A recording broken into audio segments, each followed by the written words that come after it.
Hello friends, आप सबका एक बार फिर से स्वागत है मेरे चैनल शिक्षा सारथी में। जैसा कि आप जानते हैं कि हम लोग diploma in early childhood care and education की पढ़ाई कर रहे हैं। उसके कोर्स 1 DEC की हमने यूनिट्स कंप्लीट कर दिए हैं, है ना। 5 यूनिट्स कंप्लीट कर दिए हैं। आज हम लोग DEC 1 के जो ब्लॉक 2 का 7th यूनिट को करेंगे। 6th यूनिट हमने कर लिया, अब हम लोग 7th यूनिट पे पहुँच गए हैं। 7th यूनिट का हेडिंग है physical motor and sensory development. ठीक है, शारीरिक और लंबी मांसपेशियाँ, छोटी मांसपेशियाँ और सेंसरी ऑर्गन्स का डेवलपमेंट। जैसा कि लास्ट यूनिट में आपने क्या पढ़ा यूनिट 6 में, कि किस तरह माता के गर्भ में फीटस का डेवलपमेंट होता है, कैसे जन्म होता है, फिर माता को किस तरह की देखभाल माता की होनी चाहिए प्रेगनेंसी के समय में। इस समय हम लोग फोकस करेंगे उस डेवलपमेंट पे जो कि बच्चे के जन्म के बाद उसके पहले वर्ष में उसका जो विकास होता है उसके ऊपर हम लोग पढ़ाई करेंगे कि उसका शारीरिक, मोटर और सेंसरी विकास किस तरीके से होता है। द नियोनेट जो है वो किन को कहा जाता है? जो नया जन्म लिया हुआ शिशु है, ठीक है, और उसका जो पहला महीना चल रहा है जन्म लेने के बाद, उस पूरे महीने को नियोनेट कहते हैं। ठीक है, जब वह उसके जीवन का वह पहला महीना है, पहला मास है। तो जब बच्चा जन्म लेता है तो उसको अपने आसपास के वातावरण में एडजस्ट करना पड़ता है, जो कि उसके माता के गर्भ के वातावरण से बहुत ही अलग होता है। ठीक है, माता के गर्भ में जो है जो फिटस था, जो बच्चा था, भ्रूण था, वो बहुत ही कंफर्टेबल था और वह सुरक्षित जगह पे था। ठीक है, वहाँ का तापमान भी कंट्रोल होके रहता था, टेम्परेचर कंट्रोल होके रहता था। तो वहाँ पे फीटस को ना गर्मी लगती थी ना ठंडी लगती थी। और फिर वो जो है वहाँ पे एक तरह के द्रव्य में रहता था, जैसे मैंने आपको बताया एमनियोटिक फ्लूइड में वह रहता था।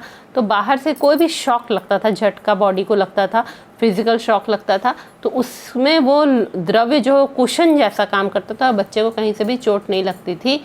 और बच्चा पोषण कहाँ से लेता था? माता के थ्रू, प्लेसेंटा के थ्रू पोषण लेता था। ठीक है, अब वह बहुत ही कंफर्टेबल था, वहाँ पे बहुत ही आरामदायक जगह पे था। अब वहाँ से वह बाहर आ गया है। अब बाहर जो है पहले की तुलना में थोड़ा ये अनकंफर्टेबल माहौल है। ठीक है, अब उसके आसपास जो हवा उसको ढकी रहती है, हवा बहती है, या तो वो ठंडी, गर्म या सूखी, हाँ, या मॉइस्चर से भरी हो सकती है ना। अब जो है, अब जब उसे भूख लगती है तो उसे रोना पड़ता है बताने के लिए माता को, या जब वो भीग जाता है या उसे अनकंफर्टेबल लगता है तो उसे रो रो के माता को बताना पड़ता है। ठीक है, और जो है बच्चे का रोना जो है वह माता समझ जाती है, पर ये हर बार ऐसा नहीं है कि हर बार माँ समझ पाए। ठीक है, तो जो है इसीलिए हम लोग देखते हैं कि जन्म लेने के बाद जो है जो नया शिशु है उसे हर समय कोशिश करनी पड़ती है, तो कि वो अपनी ज़रूरतों के बारे में अपने माता पिता को बता सके। ठीक है, और उसे पूरी तरह से अपने से बड़ों पे डिपेंडेंट रहना पड़ता है नया जन्मा हुआ शिशु को। ठीक है, खासकर माता के ऊपर। आगे हम लोग पढ़ेंगे कि जो नया जन्मा हुआ शिशु होता है उसकी और भी कई क्षमताएं होती हैं जो कि उसको अपने आसपास के वातावरण में एडजस्ट करने में मदद करती है। पहले के कुछ घंटे, फर्स्ट फ्यू आवर्स, ठीक है, एक बेबी जिसने अपना पूरा फुल टर्म कंप्लीट किया है, मतलब पूरे 9 महीने जिसने माता के गर्भ में कंप्लीट किए हैं, ठीक है, तो एवरेज उसका वेट कितना होना चाहिए जब वह जन्म ले? 2.8 kg होना चाहिए उसके जन्म के समय उसका वजन। ठीक है, अब न्यू बॉर्न जो होता है, नया जन्मा हुआ शिशु जो होता है, उसके जो बॉडी की जो चमड़ी होती है, स्किन होती है, वो एक कैसे सफ़ेद मोम जो होता है, वैक्स होता है, सफ़ेद मोमबत्ती का जो वैक्स होता है, वो लगता है एक ऐसा लेयर उसके स्किन के ऊपर लगा हुआ है, ऐसी कोटिंग चढ़ी हुई है, ऐसा हम लोग को लगता है। ठीक है, धीरे धीरे उसके जन्म के बाद वो कोटिंग जो है वो सूखने लगती है और वो पील ऑफ होने लगती है ना, छिल छिल के स्किन से बाहर होने लगती है। ठीक है, ऊपर का स्किन गिरने लगता है। अब जो है, अब जो शिशु का स्किन है वो कैसा है? ग्रे कलर का है, पिंक कलर का है।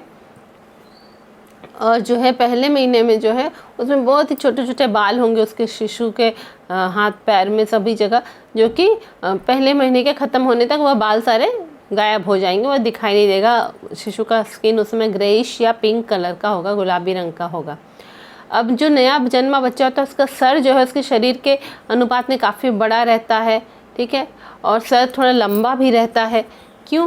क्योंकि जब उसके शिशु को माता की डिलीवरी हो रही थी तो शिशु के सर को पकड़ के खींच के निकाला जाता है, तो इसलिए उसका सर थोड़ा सा लंबा रहता है और जन्म के कुछ सप्ताह बाद जो है सर उसका जो है अपना शेप सही लेने लगता है। कुछ सप्ताह बाद जो है, चाहे बालिका हो या बालक हो, जिसने भी जन्म लिया हो, ठीक है, तो उसके जो एक्सक्रीटरी ऑर्गन्स होते हैं, ठीक है, और जो रिप्रोडक्टिव ऑर्गन्स के एरिया होते हैं, जेनाइटल्स जिसे हम लोग बोलते हैं, तो वो भी धीरे धीरे बढ़ने लगते हैं। लगता है कि हाँ काफ़ी बड़े बड़े हैं, ऐसा लगता है देखकर, ठीक है।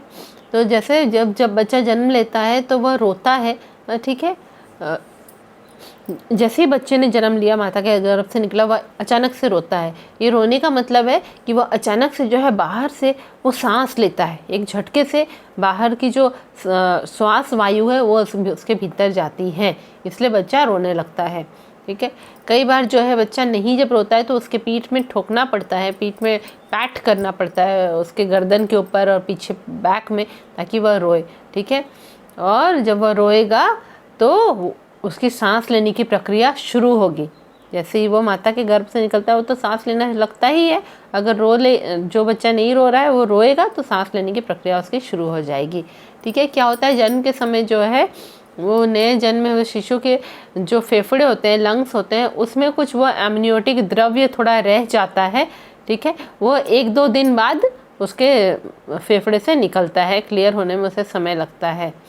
तो इस समय जो है बच्चा जो सांस ले रहा होगा इस टाइम में, 1-2 दिन तक, बहुत ही इरेगुलर लगेगा। आपको लगेगा कभी ले रहा है कभी नहीं ले रहा है, ऐसा टाइप का लगेगा। और कभी कभी लगेगा बहुत खिंचा खिंचा के वह सांस ले रहा है। तो जो नई माता बनी है वो डर जाती हैं, क्योंकि उसको एक्सपीरियंस नहीं होता है कि ऐसा क्यों हो रहा है। पर यह नॉर्मल है और यह कोई सी बीमारी का इंडिकेशन नहीं है। बच्चा क्या करता है, कॉफ करता है, खांसता है, छींकता है और यौन करता है ना, आहियाँ जो भरता है, ठीक है। तो उससे क्या होता है कि वो जो है उसकी जो श्वास नली जो है जहाँ से हवा जा रही है वो सब कुछ क्लियर हो जाता है और बच्चा इस कारण से बच्चा अच्छे से जीवित रह पाता है, ठीक है, आहियाँ भरता है। जन्म के बाद जो है बच्चे को जन्म के बाद जो है पूरे महीने बच्चे को खाना चाहिए होता है, ठीक है।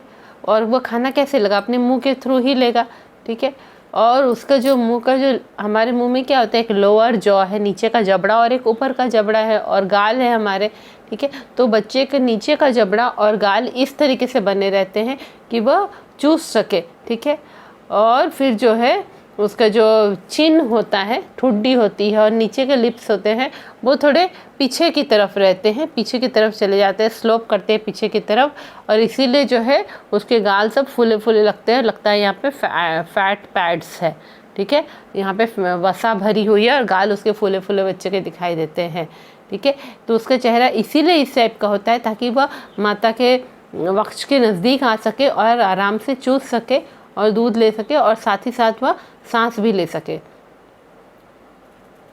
अब जो है नया जन्मा हुआ शिशु जब पहली बार उसका पेट साफ होगा, ठीक है, तो जो निकलेगा, जो भी पॉटी उसके पेट से निकलेगा, ठीक है, वो बहुत ही डार्क कलर का होता है, ब्लैक ऑलमोस्ट होता है और चिपका चिपका सा रहता है। क्यों?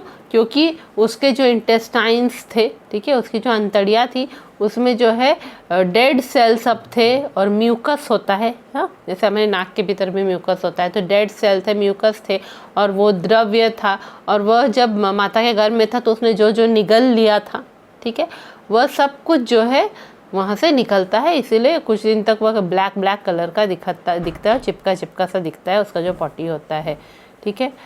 नियोनेट जो है, नया जन्मा हुआ शिशु, उसको पास जो है एक एफिशिएंट सिस्टम नहीं है अब उसके बॉडी में कि वो अपने शरीर के तापमान को कंट्रोल कर सके, ठीक है। इसीलिए वो अपने आप से इतनी गर्मी नहीं दे उसका बॉडी प्रोड्यूस कर पा रहा है कि वो अपने आप को गर्म रख सके, क्योंकि अभी उसका बॉडी का सिस्टम डेवलप नहीं हुआ है, ठीक है।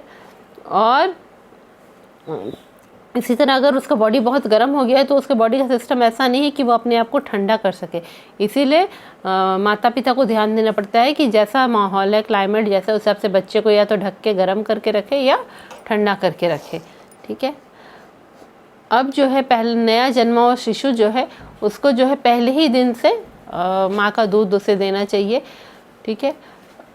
तो इससे क्या होता है कि जब वो पहले ही दिन से माता का दूध पीता है तो उस तरह माता के शरीर में भी दूध बनता रहता है और वह निकल पाता है। शुरू का जो 3 दिन का जो दूध होता है वो बहुत ही गाढ़ा गाढ़ा येलो कलर का एक द्रव्य होता है जिसे कोलेस्ट्रॉम कहते हैं हम लोग, और जिसमें कि बहुत ही हाई प्रोटीन रहता है उसमें, और दूसरे भी बहुत सारी अच्छी अच्छी चीज़ें रहती हैं जो कि एक शिशु के लिए बहुत ज़रूरी है। क्यों? क्योंकि वो शिशु को बीमारियों से लड़ने की कवच देती है, रक्षा करती है शिशु की। ये बहुत इम्पोर्टेंट है कि बच्चे को यह शुरू का 2-3 दिन का दूध तो ज़रूर ही दिया जाए। ठीक है।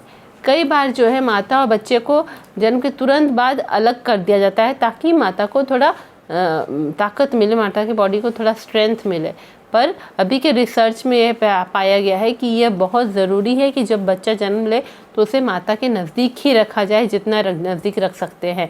जब माता बच्चे को अपने हाथों में पकड़ती है, उसे दूध पिलाती है या उसके चेहरे की तरफ देखती है, उससे देखती है, तो माता को एक संतोषजनक एहसास होता है और इस तरह बच्चे के साथ एक भावनात्मक संबंध, बॉन्ड बन जाता है। बच्चे को भी एक सुरक्षा का एहसास होता है जब उसे पहली बार माता हाथ में पकड़ती है, और ये बहुत ज़रूरी है। आप जानते हैं, जैसा हमने आगे पढ़ा, सोशो इमोशनल डेवलपमेंट के लिए ये बहुत ज़रूरी है।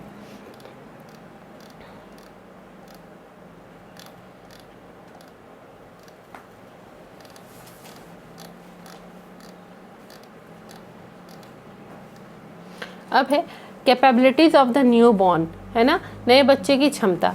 नया बच्चा जो है हम लोग को लगता है पूरी तरह से हेल्पलेस है, वो कुछ नहीं कर पा रहा है, पर ऐसा नहीं होता है। नए जन्मे हुए बच्चे की बहुत सारी क्षमताएं होती हैं। ठीक है। उसका जो मोटर और सेंसरी कैपेबिलिटीज़ है वो पूरे अच्छी तरह से डेवलप हुआ रहता है। मोटर कैपेसिटी क्या होता है? उसकी लंबी और छोटी मांसपेशियां अच्छी तरह से डेवलप है, तो अपने हाथ पैर उंगलियों को हिला पा रहा है अच्छे से। हाँ, साथ ही साथ जो है सेंसरी कैपेबिलिटीज़, मतलब देखने की, सुनने की, सूंघने की, टेस्ट करने की, है ना, ये सब की भी क्षमताएं उसके शरीर में रहती हैं। तो इससे क्या होता है कि बच्चा दूसरों की बात को सुन के समझता है, सुनता है और नए वातावरण में एडजस्ट करता है। एक एक करके हम इनके बारे में पढ़ेंगे, नए बच्चे, जन्मे बच्चे की क्षमताओं के बारे में। तो मोटर कैपेबिलिटीज़ के बारे में अगर हम लोग पढ़ेंगे तो जो नया जन्मा हुआ बच्चा रहता है वह दोनों साइड अपने गर्दन को इधर से उधर कर सकता है। ठीक है। जब हम लोग उसे अगर उल्टा लटा दें तो वह अपने गर्दन को, अपने सिर को दोनों तरफ बाएं या दाएं घुमा सकता है। ठीक है। और जब उसे उल्टा लेटा दें हम उसके पेट के बल, तो वह थोड़ा थोड़ा अपना सर भी उठा पाता है थोड़ी समय के लिए, फिर गिर जाता है। ठीक है। जब हम लोग उसे पीठ की बल लेटाएंगे तो वह अपने हाथ और पैरों को आसानी से इधर उधर हिला पाता है। ठीक है। तो इस तरह की जो मूवमेंट बच्चा करता है वह उसे बचाता है, किससे? कि जो भी उसके ऊपर चादर उड़ाई गई है, ब्लैंक या कंबल उड़ाया गया है, वह उसको पूरा बांध के नहीं रखे, उससे वह निकल पाए, इससे वो, और उसमें वो उलझ नहीं जाए, इससे बचाता है। क्या चीज़ बचाता है? उसके हाथ पैरों की गति बचाती है। ठीक है। जन्म के समय जो है छोटे बच्चों के बहुत सारे रिफ्लेक्स एक्शन भी डेवलप रहते हैं। रिफ्लेक्स एक्शन क्या है? अगर अभी आपके पैर में एक पिन चुभा, तुरंत आप पैर हटा देंगे, तो ये रिफ्लेक्स एक्शन होता है। ठीक है। ये तुरंत में आपने एक्शन लिया। इसी तरह छोटे बच्चे के भी शरीर में रिफ्लेक्स एक्शन की क्षमताएं भी रहती हैं। ठीक है। रिफ्लेक्सेस क्या होता है? रिफ्लेक्सेस ऑटोमेटिक फिजिकल मूवमेंट होता है in response to a particular event और स्टिमुलस। कि आपके आसपास ऐसी घटनाएं घट जाए कि तुरंत आपका बॉडी जो है एक ऑटोमेटिक शारीरिक मूवमेंट करे, वही रिफ्लेक्स मूवमेंट कहलाता है। यानी रिफ्लेक्स मूवमेंट ऐसा नहीं कि जो आप पहले से सोच के कर रहे हैं, ऐसा नहीं। आप नहीं चाहते थे ऐसा करना, पर अचानक अपने आप हो गया, तो वो इनवॉलेंट्री है, नहीं चाहते हुए भी फिजिकल एक्शन हो जाता है, वही रिफ्लेक्स मूवमेंट है। ठीक है। जैसे कि अगर आप एक नए जन्मे बच्चे के जो है उसके मुंह के एक कॉर्नर में ऐसे थपकी देंगे, तो वह अपना जो है सर उस तरफ घुमा देगा जिधर आप थपकी दे रहे हैं। ठीक है। और फिर वह क्या करेगा? वह अपने होंठ को खोलेगा, हाँ, अपनी जेब निकालेगा और चाहेगा कि जो उसके साइड में थपकी देके क्या हम उसे कुछ खाने को दे रहे हैं, वह उसको अपने मुंह में लेना को चाहेगा। ठीक है। ताकि वह उसको चूस सके। तो ये जो रिफ्लेक्स है, जो कि बच्चा ने अचानक से ये मूवमेंट किया, जैसे ही हमने उसके मुंह में एक साइड में थपकी दी तो बच्चे ने ऐसे अचानक से मूवमेंट किया, तो ये एक रिफ्लेक्स मूवमेंट है, ठीक है। और इसे रूटिंग रिफ्लेक्स कहते हैं कि जिधर बच्चे को थपकी दे वो उधर टर्न कर जाता है और अपना मुंह खोलता है चूसने के लिए, तो यह रूटिंग रिफ्लेक्स है। वह जन्म के बाद तुरंत देखा जाता है और जो है 3 महीने जब जन्म के हो जाते हैं उसके बाद धीरे धीरे वो रूटिंग रिफ्लेक्स गायब होने लगता है। ये रिफ्लेक्स बहुत ही ज़रूरी है उसके जीवित रहने के लिए, क्योंकि इसी की रिफ्लेक्स के कारण ही जो है वह नया बच्चा जो है वह या तो माता के वक्ष तक पहुंच पा रहा है या फिर दूध की बॉटल तक पहुंच पा रहा है। अब दूसरा रिफ्लेक्स जो है, जो कि उसके खिलाने की तरफ से है, वो बहुत ही ज़रूरी है एक छोटे बच्चे के हेल्थ के लिए, और वह कहलाता है सकिंग रिफ्लेक्स कहलाता है। पहला वाला क्या था? रूटिंग रिफ्लेक्स था, और यह है सकिंग रिफ्लेक्स, ठीक है। जैसे ही बच्चे के मुंह में कुछ डाला जाता है बच्चा उसे चूसता है, ठीक है, बच्चा उसे चूसता है, और ये रिफ्लेक्स जो है जन्म के कुछ समय के बाद यह ख़त्म हो जाता है, ठीक है। पर कई बार जब वो सो रहा होता है, जो उसके जन्म के 7 महीने तक जो है, जब वो नींद में भी होता है, तब भी जो है आप देख सकते हैं कि वो अपने मुंह को ऐसे ऐसे कर रहा है, वो चूसने की कुछ कोशिश कर रहा है, ठीक है। ये रिफ्लेक्स को आप देख सकते हैं। जो अगर हम लोग कह रहे हैं कि रूटिंग रिफ्लेक्स और जो सकिंग रिफ्लेक्स है वो कुछ महीनों बाद ख़त्म हो जाता है, हाँ, इसका मतलब यह नहीं कि बच्चा और सक नहीं कर रहा है या चूसना नहीं, उसने छोड़ दिया, चूस नहीं रहा है। इसका मतलब है कि वह जो चूस रहा था, वह जो सक करके दूध पी रहा था, अब वो उसके वॉलंटरी कंट्रोल में हो गया। अब वह अपनी इच्छा के अनुसार उसे कर पाता है। हाँ, पहले क्या था? इनवॉलंटरी था, वो नहीं चाहते हुए भी वो अपना मुंह खोल देता था दूध पीने के लिए, ठीक है। पर अब वो अपनी इच्छा के हिसाब से करता है, अगर उसे इच्छा नहीं है तो वो इधर उधर सर घुमा लेता है। तो ये जो रूटिंग रिफ्लेक्स और सकिंग रिफ्लेक्स है वो कुछ ही छोटे समय के लिए हम लोग देख सकते हैं, हाँ। और बाकी सब जो है वो तो पूरे जीवन भर के लिए रह जाते हैं। जैसे कि अपने आप जो है, जैसे ही हमारी आंखों के सामने कोई कुछ लाता है तो हमारी आंखें, हम पल के झपकाने लगते हैं, है ना। तो या फिर हम लोगों ने कोई गर्म चीज़ छू दिया तो तुरंत अपने हाथ को हटा देते हैं। तो इस तरह का रिफ्लेक्स कभी नहीं ख़त्म होता। ये हम लोग के शरीर में भी आज तक है, छोटे बच्चे के शरीर में भी रहता है, ठीक है। तो यहाँ पे कुछ रिफ्लेक्स हम लोग को बुक में टेबल में बताया गया है, जो कि एक न्यू जन्मे हुए बच्चे के शरीर में रहता है। और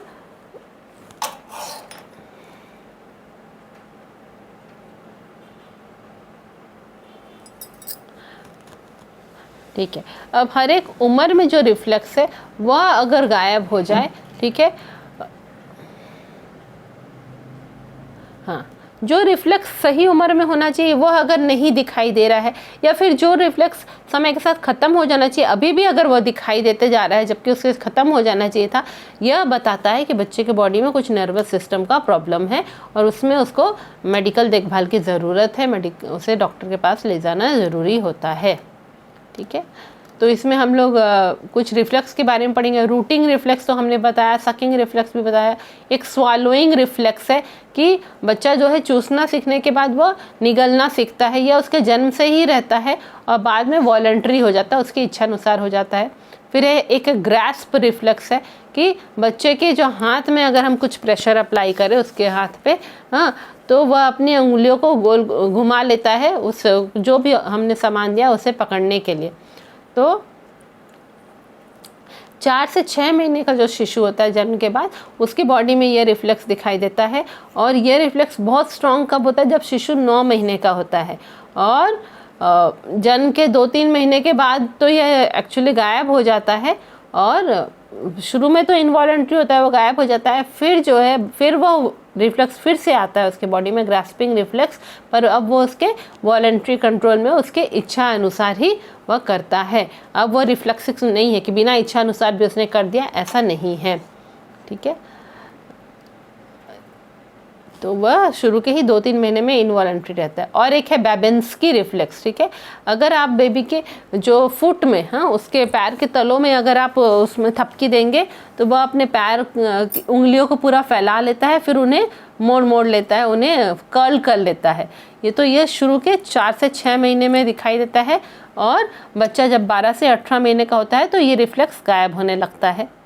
मोरो रिफ्लेक्स, ठीक है, किसी तरह की जोर की आवाज़ सुन के या किसी तरह का फिजिकल शॉक, जैसे कि बच्चे को हमने झटका दिया, ठीक है, या फिर अचानक से उसके सिर के नीचे जो आपने एक तकिया लगा के रखा था, सपोर्ट दिया था, उसे आपने एक झटके से हटा लिया, ठीक है, तो उस समय बच्चा क्या करता है, वो अपने हाथ जो है ऐसे ज़ोर से बाहर की तरफ फेंकता है और फिर उन्हें वापस अपनी तरफ खींच लेता है।